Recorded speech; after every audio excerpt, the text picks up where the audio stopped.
Hello guys, welcome to easy mathematics. और कैसे हैं आप सब, है ना। होप के अच्छे से पढ़ रहे होंगे। ठीक है, और हम लोग आज डिटर्मिनेंट जो था टॉपिक हम खत्म करवा चुके हैं। आज नया टॉपिक लेकर के आए हैं, adjoint and inverse of A matrix. और इसी के साथ आज के वीडियो में हम बताने वाले हैं solution of linear equation by matrix method.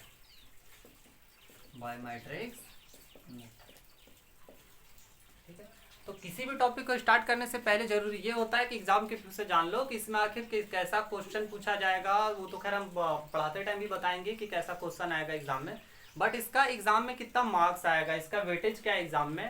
तो जो मेन है वो आपका हम बता दे रहे हैं। अगर आप जैक हैं, ठीक है, तो जैक में इससे आता है 6 मार्क्स। और हम आपको दावे के साथ कहते हैं कि आप अगर सिर्फ इस वीडियो को देख के और एक पार्ट और लाएंगे, इसका हार्डली 2 पार्ट ही होगा क्योंकि ज़्यादा इसमें वैरायटी है नहीं क्वेश्चन का। तो अगर आप बना लेते हैं तो आपको इतना श्योर है कि आपका 6 मार्क्स जैक में फिक्स हो जाता है। और आपका अगर सीबीएसई या स्टूडेंट्स हैं तो वहाँ भी एक क्वेश्चन आपका जो है सो 6 मार्क्स या 4 मार्क्स तो में जो है सो पूछा जाता है। ठीक है, बट जैक अगर है झारखंड बोर्ड से है तो आपका 6 मार्क्स श्योर है। ठीक है, एकदम जरा सा भी नहीं, न्यूमेरिकल सिर्फ चेंजेज आता है, जैसे 2 की जगह 4 कर दे, 3 की जगह 2 कर दे, इस तरह का चेंजेज करके आपको दिया जाएगा क्वेश्चन। लेकिन पूरा का पूरा क्वेश्चन हो रहता हर साल। हालांकि एक वीडियो में हम पूरा क्वेश्चन बैंक आपको दिखा देंगे 2010 से लेकर के 2020 तक का, कि कैसा क्वेश्चन पूछता है। उसको देख करके आपको खुद लगेगा कि हाँ एक ही टाइप का क्वेश्चन आता है। ठीक है, और आज हम चूंकि ये जब बताएंगे तो इसको बताने के लिए हमको जरूरी एडजॉइंट और इनवर्स जान लेना किसी मैट्रिक्स का। ठीक है, तो सबसे पहले हम उसी को बताते हैं। हालांकि हम इनवर्स निकालने के लिए पीछे हम लोग सीख चुके हैं, है ना, पीछे हम लोग सीख चुके हैं। अभी हम इसको इरेज कर देते हैं, पहले बता लेते हैं आपको adjoint and inverse of A matrix. तो इनवर्स हम पीछे पढ़े थे, हम लोग पीछे वाला एक्सरसाइज में अगर आप लोग पढ़ रहे होंगे, किसी बुक को फॉलो कर रहे हैं आप लोग, कोई बुक को आपको या एनसीईआरटी आप फॉलो कर रहे हैं, आरएस अग्रवाल, आरडी शर्मा, केसी सिन्हा, किसी को भी कर रहे हो कोई दिक्कत नहीं। हम चूंकि उसी के चलते हम टॉपिक वाइज बता रहे हैं, आपको जो बुक से बनाने का मन हो बनाइए। ठीक है, मैट्रिक्स का जो हम लोग इनवर्स पढ़ रहे थे तो उसमें एक था एलिमेंट्री रो ट्रांसफॉर्मेशन, उसमें हम लोग पढ़े थे मैट्रिक्स का इनवर्स निकालने के लिए। लेकिन आप लोग जब उसको बनाए होंगे तो एक चीज गौर किए होंगे, थोड़ा सा वो प्रोसेस जो होता है वो लेंदी टाइप का प्रोसेस होता है और एक्यूरेसी बहुत ज्यादा मेंटेन उसमें करना पड़ता है। यहाँ पे भी हम लोग एक मेथड सीखेंगे इनवर्स निकालने का, जो उसके अपेक्षा बहुत ज्यादा इजी होगा। ठीक है, और इसी का यूज हम लोग करेंगे और जब लीनियर इक्वेशन को सॉल्व करेंगे तो वहां पे जो है सो उसी को बनाने में हम लोग यूज करेंगे। तो उसके सबसे पहले अगर हम एडजॉइंट निकालने का बात करें तो उसमें हम लोग को सबसे पहले जानना है minor and cofactor. Minor and cofactor. अब हम यहाँ पे फिर से चर्चा नहीं करेंगे माइनर और कोफैक्टर का। क्यों? क्योंकि अगर आई होप कि आप चैनल को फॉलो कर रहे हैं, सब्सक्राइब भी किए हुए हैं चैनल को। ठीक है, तो हम जो वीडियो बताए थे डिटरमिनेंट का पार्ट 2, वो स्पेसिफिकली जो था वो माइनर और कोफैक्टर का ही वीडियो था। ठीक है, तो आप उसको जरूर देख लीजिए। तो हम यहाँ पे नहीं बता रहे माइनर और कोफैक्टर। हालांकि जब हम एक एग्जांपल बताएंगे इनवर्स निकालने के लिए, ठीक है, तो वहां पे आपको माइनर एंड कोफैक्टर हम निकालने के लिए बताएंगे, तो डिफिनेशन वाइज हम अभी नहीं बता रहे। अब जब अगर आप माइनर निकाल लेते हैं, कोफैक्टर निकाल लेते हैं, तो उसके बाद आता है एडजॉइंट। एडजॉइंट क्या होता है वो जरा देख लीजिए। एडजॉइंट किसी ऑफ ए मैट्रिक्स, किसी भी मैट्रिक्स का एडजॉइंट जो होता है उसके कोफैक्टर का ट्रांसपोज होता है। मतलब अगर आप मैट्रिक्स का कोफैक्टर निकाल लिए, ठीक है, और उसका आप ट्रांसपोज कर दीजिए तो वो जो नया मैट्रिक्स मिलेगा वही उस मैट्रिक्स का एडजॉइंट होगा।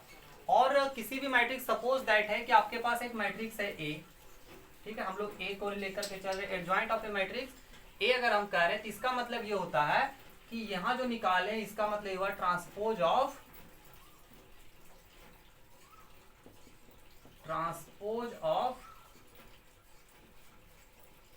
Cofactor of matrix A. और इसको हम लोग क्या से डिनोट करते हैं? सी डैश से, क्योंकि किसी चीज का भी ट्रांसपोज को डैश से डिनोट किया जाता है। अब उसका अगला स्टेप आता है फिर इनवर्स का। अगर आप एडजॉइंट निकाल लिए तो इनवर्स ऑफ ए होता है, दैट इज हम लोग कैसे डिनोट करते हैं? A inverse. तो ये हो जाता है 1/a डिटर्मिनेंट और इनटू एडजॉइंट ए। ठीक है, एडजॉइंट ए को अगर हम लोग सिंबॉलिक फॉर्म में लिखो तो ऐसे लिखा जाता है एडजॉइंट ए। ठीक है, तो ये मेन फॉर्मूला आपको याद रखना है। Inverse of A equal to क्या होता है? 1/डिटर्मिनेंट ए और एडजॉइंट ए। तो इसमें एक चीज याद रखना है कि ए इनवर्स तभी एग्जिस्ट करेगा जब ए डिटर्मिनेंट का वैल्यू जीरो नहीं होगा, क्योंकि इसमें आप देख सकते हैं कि अगर यहाँ पे ए डिटर्मिनेंट का वैल्यू जीरो हो जाएगा तो ये होल क्वांटिटी जो आपका है वो क्या हो जाएगा, इनफाइनाइट हो जाएगा, ठीक है, जो कि यहाँ पे पॉसिबल नहीं। तो इसके वजह से ए जो इनवर्स है वो नहीं निकल पाएगा। तो ए इनवर्स तभी निकलेगा जब ए डिटर्मिनेंट का वैल्यू जीरो नहीं होगा। तो यहाँ पे हम लिख देते हैं कि A inverse exist if A determinant not equal to zero. अगर ए डिटर्मिनेंट जीरो के बराबर नहीं होगा, जीरो नहीं होगा, तभी जो है सो ए इनवर्स निकलेगा, ठीक है। तो एक हम लेते हैं मैट्रिक्स और उसमें हम कर निकाल के आपको दिखाते हैं ए इनवर्स, और जब ये बता लेंगे उसके बाद का जो नेक्स्ट क्वेश्चन होगा उसमें बताएंगे कि लीनियर इक्वेशन का सॉल्यूशन हम कैसे करेंगे, ठीक है। बहुत इजी प्रोसेस है। और सबसे मैथ अगर आप पढ़ते हो तो एक चीज आपको ये ध्यान रखना होता है कि चैप्टर का थोड़ा सा अगर आप डिफिकल्टी या इजी लेवल इसी आधार पे नापा जाता है या मापा जाता है कि आपको हर क्वेश्चन में अलग अलग टाइप का माइंड लगाना पड़ता है या फिर एक ही टाइप का माइंड लगाना पड़ता है, ठीक है। जैसे कि अगर हम डिटर्मिनेंट पढ़ रहे थे तो उसमें ईच एंड एवरी क्वेश्चन में जो पहला स्टेप होता था उसमें हमको अपना दिमाग से करना पड़ता था हम कौन सा ऑपरेशन करें। बट इस टाइप का क्वेश्चन में होता क्या है कि एक ही टाइप का जो है रूल उसी आधार पे बनेगा, सिर्फ ये चेंजेज होगा कि 2 3 4 मतलब न्यूमेरिकल वैल्यू चेंज होगा, बाकी सब कुछ वही रहेगा, ठीक है। तो एक क्वेश्चन हम लेते हैं और उसमें बताते हैं उसका इनवर्स निकालने के लिए।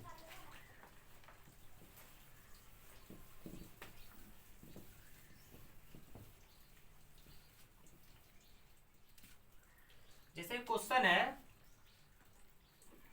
फाइंड द इनवर्स ऑफ, एक क्वेश्चन हम ले रहे हैं, कोई भी क्वेश्चन होगा उससे कहीं कोई दिक्कत नहीं होगा, ठीक है। 0 1 2 1 2 3 एक क्वेश्चन हम ले रहे हैं। Find the inverse of A matrix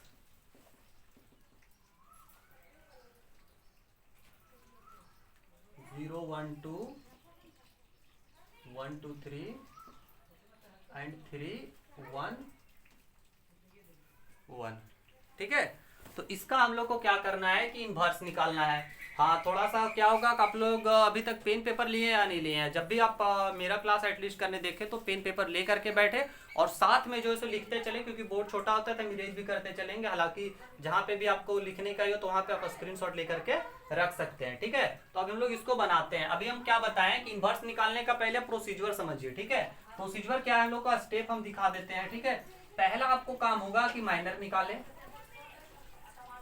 पहला काम है माइनर निकाले। दूसरा काम है कोफैक्टर निकाले। तीसरा स्टेप होगा कि आप निकाले सीडस। सीडस कहने का मतलब होगा एडजॉइंट ए। चौथा स्टेप है कि आप निकाले A inverse that is 1/8 determinant and adjoint of A. हाँ, इसके पहले आप एक स्टेप हम यहाँ पे 1 2 3 4 करके ना करके इसको हम कर देते हैं 1। एक और सबसे पहला है फाइंड ए डिटर्मिनेंट। तो ये दूसरा स्टेप हो गया, ये तीसरा हो गया, ये चौथा हो गया और ये पांचवा हो गया। हालांकि आप बिना माइनर निकाले को फैक्टर भी निकाल सकते हैं, ये आपके ऊपर डिपेंड करता है कि आप कितना जंप कर सकते हैं। माइनर ना निकाले डायरेक्ट को फैक्टर ही निकाले, क्योंकि माइनर को फैक्टर में ज्यादा कुछ अंतर होता नहीं है, सिर्फ जो है सो ये एलिमेंट का साइन जो चेंज होता है, ठीक है। तो उसके चलते तो ये पहले आप लिख ले इसको ध्यान से, ठीक है, कि यही 5 स्टेप आपको करना है और ए इनवर्स जो है आपका निकल जाएगा, बहुत इजी वे में निकलेगा, ठीक है। तो अब इसको बताते हैं, इसको स्क्रीनशॉट अगर लेना चाहे तो स्टेप को हम तो कहते हैं कि आप कॉपी लेके बैठे हैं तो आप लिखते ही चले, ठीक है। ये 5 स्टेप है और इसी के आधार पे हम लोग करेंगे और सब में यही स्टेप है, सब में इसी को करना है, ठीक है। तो इसको सॉल्व करते हैं। लेट ए मान लेते हैं मैट्रिक्स को हम 0 1 2 1 2 3 3 1 1। अब हमको क्या करना है, माइनर निकालना है। तो हम एक चीज बताए थे कि माइनर पूरा मैट्रिक्स का नहीं होता है, बल्कि एक एक एलिमेंट का माइनर होता है। हालांकि जब पूरा सभी एलिमेंट का माइनर निकल जाता है तो एक मैट्रिक्स जब उसको हम बना के लिखते हैं तो उसी को हम माइनर ऑफ ए मैट्रिक्स कह देते हैं, ठीक है। तो इसमें हमारा क्या होगा, एक एक एलिमेंट का माइनर हमको लिखना पड़ेगा। तो एक एक एलिमेंट का और सबका पोजीशन आप लोग को पता है, तो यहाँ पे क्या हो जाएगा, माइनर ऑफ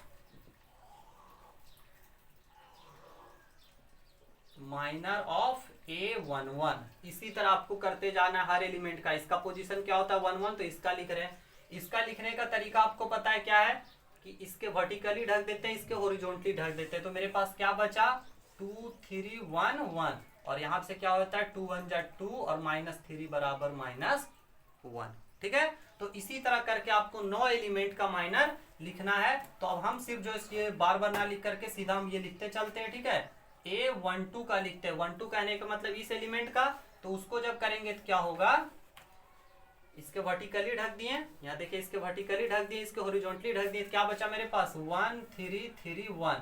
तो यहाँ से क्या हो जाएगा, 1 को 1 से गुना करेंगे 1 हो जाएगा, 3 को 3 से करेंगे तो क्या हो जाएगा 9, और बराबर हो जाएगा -8।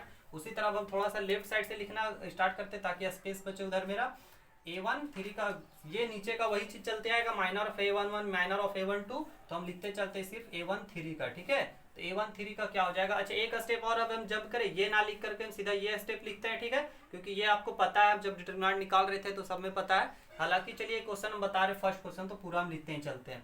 A13 दैट इज इस एलिमेंट का हम लिख रहे हैं। इस एलिमेंट का कैसे लिख रहे हैं, इसके वर्टिकली ढक देंगे, इसके हॉरिजॉन्टली ढक देंगे। तो क्या बचा 1 2 3 1, तो क्या हो जाएगा 1 1 -6 बराबर -5।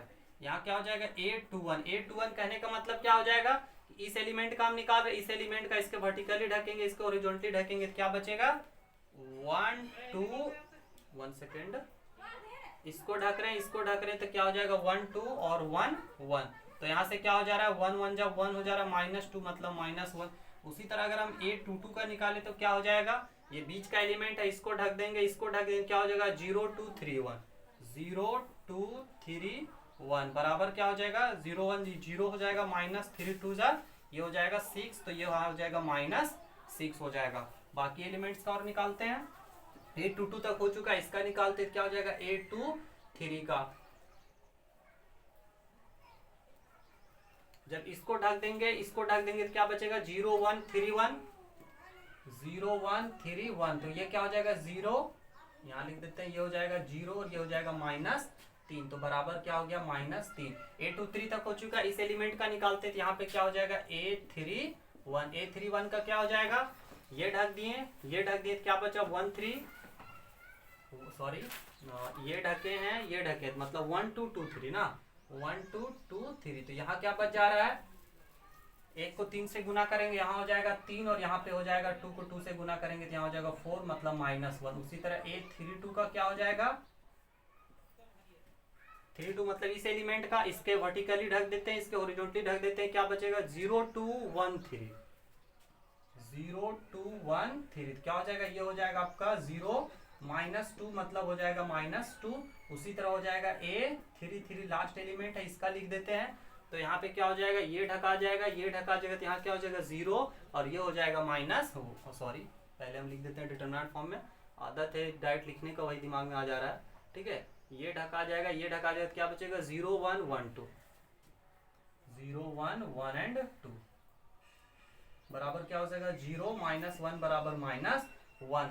तो अच्छा एक चीज ध्यान रखना, हम ऐसा नहीं समझना है कि आपको इसी तरह A23 हम थोड़ा स्पेस कम है उसके वजह से हम ऐसा लिख रहे हैं, आपको सब में लिखते चलना है, minor of A1 minor of A12, यहाँ माइनर आपको सब ये जो है आपको चलते जाएगा। ठीक है, माइनस नहीं लगाते हैं, यहाँ लगेगा माइनस है। ठीक है, तो ये लिखते जाना है कि आपको minor of A11 minor of A12 इस तरह करके आपको लिखते जाना है। अब अगला स्टेप होगा हमारा कोफैक्टर लिखने का। तो उससे पहले हम क्या करते हैं, माइनर ये जो आया है मेरा उस एलिमेंट को, जैसे कि एक काम करते हैं माइनर ऑफ, अब हम पूरा जो मैट्रिक्स है उसी का माइनर लिख देते हैं। ठीक है, माइनर ऑफ ए, जिसको हम क्या करते हैं एम से डिनोट कर देते हैं। ठीक है, एक नया मैट्रिक्स हम लिख देते हैं, जो माइनर जो एलिमेंट आया है उसका जो एलिमेंट वहां पे रखे रहेगा। अब सीरियली लिखते चलते हैं, क्या क्या है -1 -8 -5 -1 -8 एंड -5। उसी तरह अगला क्या है -1 -6 एंड -3 -1 -6 एंड -3। उसके बाद अगला क्या है -1 -2 -1 -1 -2 -1। तो ये हो गया हमारा माइनर। माइनर के बाद क्या होता है, हम लिखते हैं कोफैक्टर। ठीक है, क्या लिखते हैं कोफैक्टर ऑफ ए बराबर इसको हम लिखते हैं। अब सी से हम इसको डिनोट कर देते हैं। तो आपको हम पढ़ाए थे कि माइनर कोफैक्टर में क्या फर्क होता है, या माइनर के बाद हम कोफैक्टर कैसे लिखते हैं, ठीक है। तो माइनर के बाद कोफैक्टर में बताए थे कि ये सिर्फ 4 है। और एक चीज हम बता दे, फिर से बता रहे, आप अगर वीडियो नहीं देखे माइनर कोफैक्टर का, तो डिटर्मिनेंट का जो पार्ट 2 है वो उसका पूरा का पूरा वीडियो सिर्फ माइनर और कोफैक्टर पे ही बेस्ड है, तो उसको जरूर देख लेना है एक बार, ठीक है। इसमें क्या होता है कि ये एलिमेंट, ये जो 4 एलिमेंट है, ठीक है, ये और ये, इसका सिंबल जो होता है वो सिर्फ चेंज होता है ना। ये 4 एलिमेंट -8 -1 और यहाँ पे ये एलिमेंट जो है -2 और ये 4 एलिमेंट का जो सिंबल है वो चेंज हो जाता है, ठीक है। तो यहाँ पे क्या बन जाएगा, सी अगर बराबर हम लिखे तो बाकी वैसा ही रह जाएगा -1, ये क्या हो जाएगा 8, ये क्या हो जाएगा 5, यहाँ क्या हो जाएगा 1, यहाँ क्या हो जाएगा -6, यहाँ क्या हो जाएगा 3, ये क्या हो जाएगा -1 और ये हो जाएगा 2 और ये हो जाएगा -1। देख सकते हैं आप, सिर्फ जो है ये चारों एलिमेंट का जो सिंबल चेंज हो जाता है। दैट इज अगर माइनस में तो प्लस में तो माइनस में हो जाता है, ठीक है। अगर कहीं पे हम चेंज कर दिए और ज्यादा क्या, सॉरी 5 को भी हम आई थिंक लिख चुके हैं, ठीक है। अब ठीक है, अब अगला हम क्या बताए, जब सी लिखा गया तो एडजॉइंट ए क्या होता है, एडजॉइंट ए जो होता है वो होता है सी का डाइस। सी का डाइस कहने का मतलब ट्रांसपोज, और ट्रांसपोज आप लोग बढ़िया से सीखे हैं कि ट्रांसपोज कैसे लिखते हैं। तो रो को लिख देते हैं कॉलम में और कॉलम को लिख देते हैं रो में। तो कैसे लिखा जाएगा, ये एलिमेंट ऐसे लिखा जाएगा, क्या हो जाएगा -1 1 एंड -1। ये एलिमेंट ऐसे लिखा जाएगा, क्या हो जाएगा, जो रो है वो ऐसे लिखा जाएगा -8 -6 एंड 2। ये कैसे लिखा जाएगा -5 3 एंड -1 हो जाएगा। तो ये क्या मिल गया, मेरा एडजॉइंट ए मिल गया, ठीक है। अब एडजॉइंट ए मिल गया और हम आपको बताते बताते एक चीज पहले ही छूट गया मेरा निकालने के लिए, और वो था ए डिटर्मिनेंट जो है छूट गया। कोई दिक्कत नहीं, यहाँ पे निकाल लेते हैं। ए डिटर्मिनेंट है ना, बताते टाइम एक्चुअली ध्यान नहीं रहा, तो सबसे पहले आपको जो है ए डिटर्मिनेंट ही निकाल लेना था। चलिए हम यहाँ पे निकाल लेते हैं ए डिटर्मिनेंट, ठीक है। ए डिटर्मिनेंट हम यहाँ निकाल लेते हैं, है ना, 9 करके, कोई दिक्कत नहीं उससे। हालांकि वो सबसे पहला स्टेप है आपको ए डिटर्मिनेंट निकालने का, तो हम यहाँ पे निकाल देते हैं ए डिटर्मिनेंट, है ना। इसका ए डिटर्मिनेंट निकालेंगे, एक्सपेंड करते हैं, 0 को बाहर करेंगे तो क्या हो जाएगा, 0 बाहर होगा, है ना। 0 को बाहर करेंगे तो ये ढका जाएगा, ये ढका जाएगा, क्या बचेगा 2 और -3, मतलब 2 -3 हो जाएगा। उसके बाद इस 1 को बाहर करेंगे तो क्या हो जाएगा, माइनस हो जाएगा, माइनस यहाँ पे 1, ठीक है। ये ढका गया, ये ढका गया, बचा क्या 1 3 3 1, तो क्या हो जाएगा, 1 को 1 से गुना करेंगे तो 1 और 3 को 3 से 9, ठीक है। तो यहाँ क्या हो जाएगा 1 -9। और अगला कौन सा नंबर है मेरा 2 को हम बाहर करेंगे, आई थिंक विजिबल है, ये यहाँ तक विजिबल है। आगे हम नीचे लिख देते हैं, +2 को बाहर करेंगे, +2 को बाहर करेंगे तो क्या हो जाएगा हमारे साथ, या मेरे पास क्या बचेगा, तो यहाँ 2 को बाहर कर दिए तो ये ढका जाएगा वर्टिकली, ये ढका गया, तो यहाँ क्या बचा, 1 को 1 से गुना करेंगे तो 1 हो जाएगा, 3 को 2 से करेंगे 6, मतलब 1 -6, 1 -6, ठीक है। तो ये क्या हो जाएगा, 0 से गुना करेंगे कुछ भी रहेगा तो 0 ही हो जाएगा, 0 -1, और यहाँ पे क्या 1 -8 हो जाएगा, और -8 को 1 से गुना करेंगे तो क्या हो जाएगा +8 हो जाएगा। यहाँ पे आ जाते हैं, +1 में से 6 जाएगा तो -5 बचेगा, और -5 को 2 से गुना करेंगे तो कितना बच जाएगा मेरे पास, -10 हो जाएगा, यहाँ पे हो जाएगा -10। तो हम यहाँ क्या देखें, ए डिटर्मिनेंट का वैल्यू मेरे पास कितना आया, -2 आया, ठीक है। अब एक का स्टेप सिर्फ बच रहा है, वो हम लिख दे रहे हैं, ठीक ना। अब हम लोग को सिर्फ बचा हुआ है ए इनवर्स लिखने के लिए, तो इसको यहाँ पे हल्का सा इरेज करते हैं ना, और स्क्रीनशॉट ले लीजिएगा, अभी तक नहीं उतारे हैं तो, ठीक है, आराम से आप स्क्रीनशॉट ले लीजिए, ठीक है। अब आगे यहाँ पे लिखते हैं ए इनवर्स के लिए,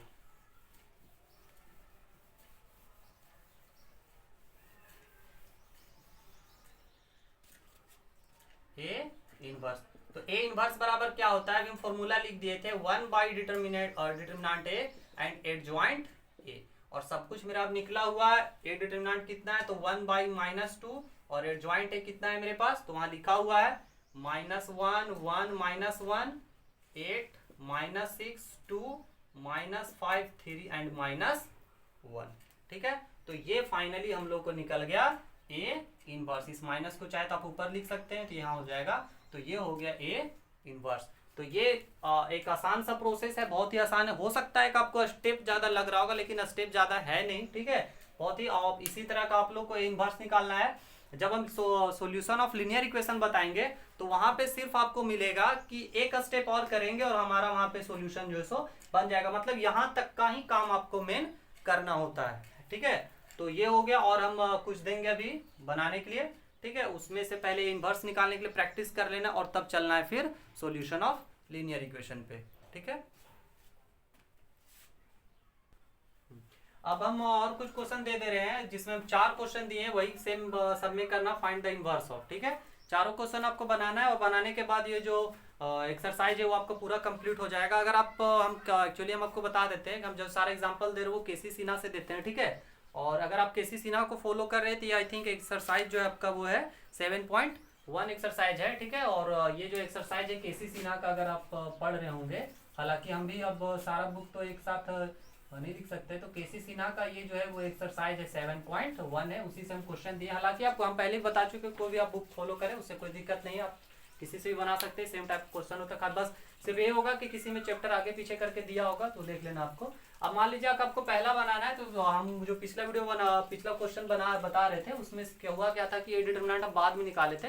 एक्चुअली गलत प्रोसेस है, ए डिटरमिनेंट जो सबसे पहले निकाल लेना, वो हमको लिखने टाइम ध्यान नहीं रहा था, इसकी वजह से लास्ट में हम निकाल दिए थे, ठीक है। तो सबसे पहला काम है कि आपको फाइंड, हम एक बार फिर से लिख देते हैं, पहला आपका जो प्रोसेस है वो है फाइंड ए डिटरमिनेंट। और यहाँ ध्यान रखना है कि अगर if A determinant not equal to 0 then A inverse exist, ये लिख देना है आपको। अगर ए डिटरमिनेंट 0 आ जाएगा तो आपको वहीं पे रुक जाना है, आगे का प्रोसेस करना ही नहीं है, सीधा लिख देना है कि ए इनवर्स डजंट एग्जिस्ट। अगर 0 आ जाएगा तो उसके आगे फिर करना ही नहीं है, ठीक है। दूसरा आपको क्या करना है, दूसरा जो स्टेप है वो है फाइंड माइनर ऑफ ए। अच्छा, अगर आप चाहते हैं तो माइनर ना लिख करके सीधा कोफैक्टर भी आप निकाल सकते हैं, लेकिन हम आपको सजेस्ट करेंगे कि सबसे पहले आप माइनर निकाल लें एंड देन जो है सो कोफैक्टर निकाले, तो आपके लिए बेनिफिशियल रहेगा, ठीक है। आपको गलती होने का चांस नहीं रहेगा। तीसरा है कि आप कोफैक्टर निकाले, cofactor of A. Fourth step कीजिए कि एडजॉइंट ऑफ, एडजॉइंट ए निकाले, जो क्या होता है सी डैश होता है, दैट इज कोफैक्टर का ट्रांसपोज होता है। एंड देन फाइनली आपका जो ए इनवर्स है वो क्या हो जाएगा 1/a डिटरमिनेंट, और यहाँ हो जाएगा एडजॉइंट ए, ठीक है। बस इतना ही, और बनाइए क्वेश्चन को, ठीक है। और हाँ, अभी तक चैनल को सब्सक्राइब किए कि नहीं जरूर कर लीजिएगा, और शेयर कीजिए अपने दोस्तों के साथ, और भी स्टडी ग्रुप जितना सब में शेयर कीजिए आप, ठीक है। आप बताइए कैसा लगता है, लाइक कर दिया कीजिए वीडियो, इससे हम लोग को थोड़ा इंकरेजमेंट मिलता है, क्योंकि यूट्यूब पे ज़्यादा कुछ तो है नहीं, बस आप लोग को पढ़ा रहे हैं, आप लोग पढ़ रहे हैं, यही हमारे लिए काफ़ी होता है। तो शेयर करते रहिए, ठीक है। और बताया कीजिए कैसा लगता है, कहीं कुछ इंप्रूवमेंट का जरूरत है वो भी आप बताइए, ठीक है। ठीक है, थैंक यू।